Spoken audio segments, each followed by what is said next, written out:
92.7 big FM पर मेरे साथ मधुरिमा निगम के साथ खास मेहमान है Wajid Khan from the musical Duo Sajid Wajid. कुछ पन्ने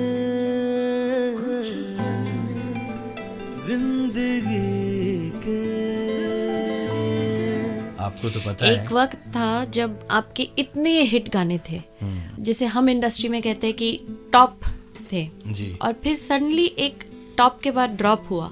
हाँ, और वो ड्रॉप जो है बाप रे, बहुत वो बड़ा बहुत एक लंबा एक अरसा रहा जब काम एकदम ही जैसे बंद हो गया हो।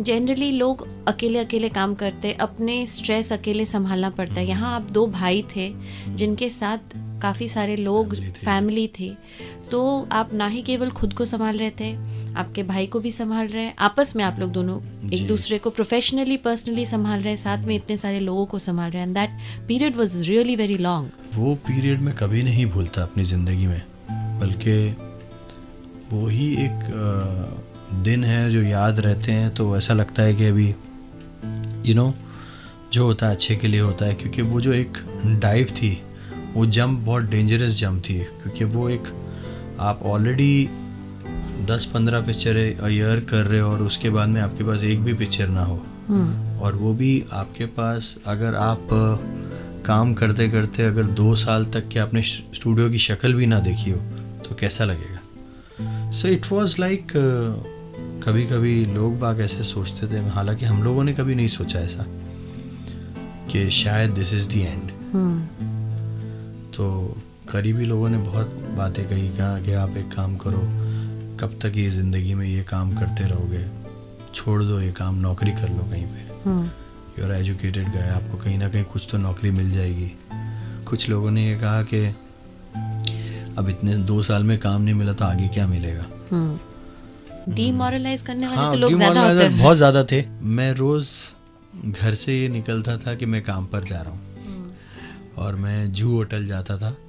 जू होटल में जलीस भाई हमारे, उन्होंने हमारा बहुत साथ दिया। वो एक लिरिक्स पता है सबको, पता ना हो लिरिक्स, वो बहुत ही फेमस राइटर हैं, लिरिसिस्ट है, बहुत लिरिसिस्ट भी हैं, फिल्म राइटर भी हैं, और अभी राइटर एसोसिएशन के प्रेसिडेंट भी हैं फॉर द 3rd टाइम। सो काफ़ी अच्छी शख्सियत है। और वो उस दौरान फिल्में लिखते थे, जू होटल में रूम था उनका। तो मैं सुबह घर से निकलता था ये सोच के मैं काम पर जा रहा हूँ, और उनके यहाँ चले जाता था, और वो लिखते रहते थे, मैं चुपचाप बैठे रहता था, देखता रहता था उनको कि अभी ये फ्री होंगे तो फिर कुछ बात करूँगा। फिर वो फ्री होते थे, फिर हम लोग बैठ के कुछ चाय वाय पी लेते थे। तो वो फ़ायदा सिर्फ ये होता था कि गर्मी के दिनों में उनका एसी रूम मिल जाता था। जैसे मैं बहुत ज़्यादा सोचते रहता हूँ, साजिद भाई बहुत हैप्पी गो लकी थे, तो साजिद भाई के दोस्तों के साथ में साजिद भाई कभी ये महसूस होने नहीं देते थे कि ये सब चल रहा है। वो कुछ ना कुछ ऑल्टरनेट ऐसा कुछ करते थे कि वो अपने आप को बिजी रखते ही थे हमेशा। वो एक कहावत है कि ऊपर वाले को जब आपको कुछ देना होता है तो पहले ही गिरा देता है, and I think it's a better thing कि पहले ही गिर जाओ तो पता चल जाता है। आज हम इस पोजीशन की या ये जो काम है इसकी जो अहमियत करते हैं, या लोगों की मेहनत करके ऊपर आते हैं, उनकी ये सब जिम्मेदारियां समझना बहुत इम्पॉर्टेंट होता है, क्योंकि आज कोई भी अगर अपनी पोजीशन में है तो वो ऐसे ही नहीं है, तो you have to respect them for that. जब किसी ने कहा कि मुझे नहीं लगता शायद अब कुछ होगा, तो एक दिन साजिद भाई हंस के बोलने लगे मेरे को, बोलता है यार भाई, वो भाई बोलते हैं मुझे प्यार से। तो बोलने लगे यार भाई क्या लगता है यार। मैं बोला क्या। बोलता है यार 2 साल होने हैं, स्टूडियो की शक्ल नहीं देखी, देखेंगे भी कि नहीं। हंस के बोलने लगे।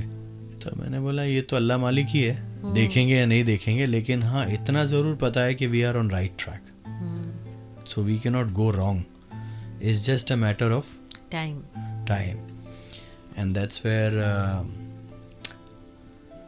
अल्लाह का बंदा बोलते ना, जिनके लिए हमने गाना बनाया था, मैं अपने रब का बंदा हूँ, सलमान खान।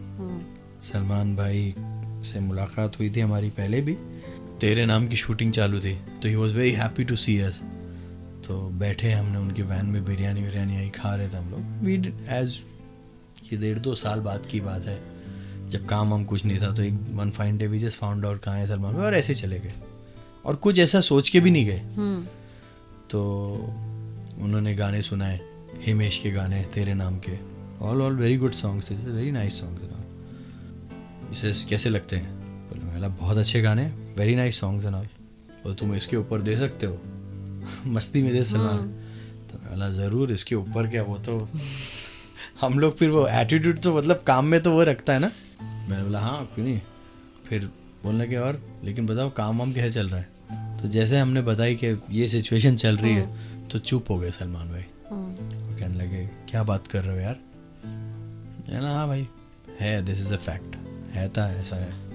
सो दूसरे दिन ही वी गॉट अ कॉल, तेरे नाम के अंदर एक गाना करना है। तो वो लगन लगी गाना था जो सुखविंदर की आवाज़ में, that song we had done. So that song we had recorded after almost 2 years of our non-recording, no studio sessions. 92.7 big FM पर आप सुन रहे हैं कुछ पन्ने जिंदगी के with Madhurima Nigam and one of my favourite music directors Wajid Khan.